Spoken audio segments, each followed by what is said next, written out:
Hi everyone, Malcolm Brody here with you once again from Human Vortex Training.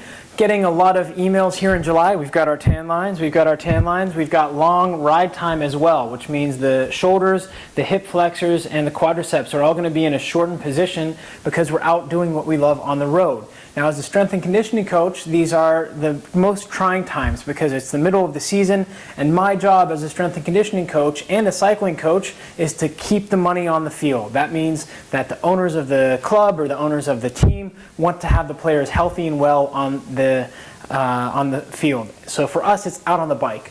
I'm getting a lot of emails about neck pain, back pain, hip pain. How do I resolve it? I've seen your video on X or Y. Well, today we're going to talk about the hip flexor muscles. There's two distinct muscles there. Now, I got into an argument with my she was my anatomy and physiology professor back in university, and we got in an argument because she said, oh, it's an iliopsoas, it's one muscle. And I said, no, it's two distinct muscles. One starts just underneath the other. It's called the iliacus. It runs about the length of your hand from the top of the femur to the inside of your pelvis.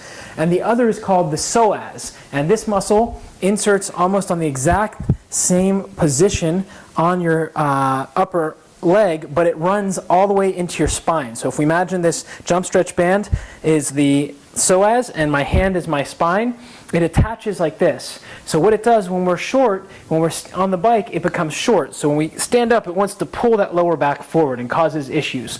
The longer you spend on the bike or the harder the efforts, the worse it's going to get. So what we're going to do is we're going to show you two different stretches, one for the iliacus, which needs to be the first stretch because it's the shorter muscle, and the second is the psoas, which is that longer muscle. So what we're going to do is a lunge stretch. A lot of you guys may have seen this before. We're going to start off nice and easy, taking our leg back. Why is it important to take our leg back? Because we want to shut that muscle off. We're going to fire the glute on the back.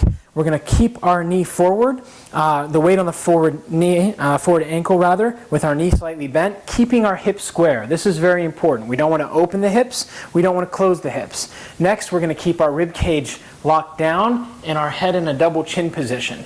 You may already start to feel the stretch in the iliacus, in the hip flexor, or for some of you who are super tight, you may feel that in the calf. That's okay.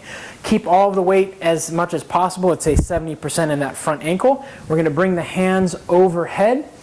We're going to hold here for about 30 seconds, and then we're going to reverse to switch out of the position. After you've done both sides for the iliacus, we're going to go into the psoas stretch. And I've learned this from Dr. Stuart McGill, the world leading expert for spine and back health.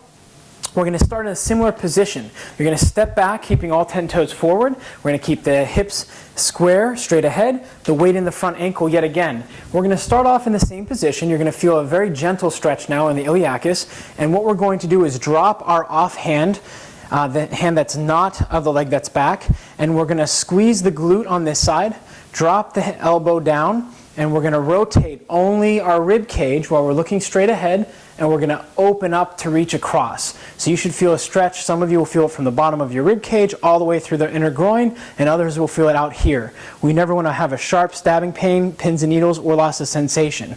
We're going to hold here for 35 to 45 seconds. Notice I'm not letting my hips open up, and then I'm going to reverse and come out.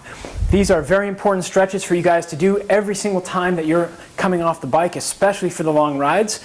Make sure to do 2 to 3 rounds, 30 to 45 seconds each side, and make sure that you're keeping in check if one side's tighter than the other. So don't just stretch one side and leave the other to go. So until next time, enjoy your summer riding in the Tour de France, and remember to train smarter, not harder, and I will see you guys next time because it is all about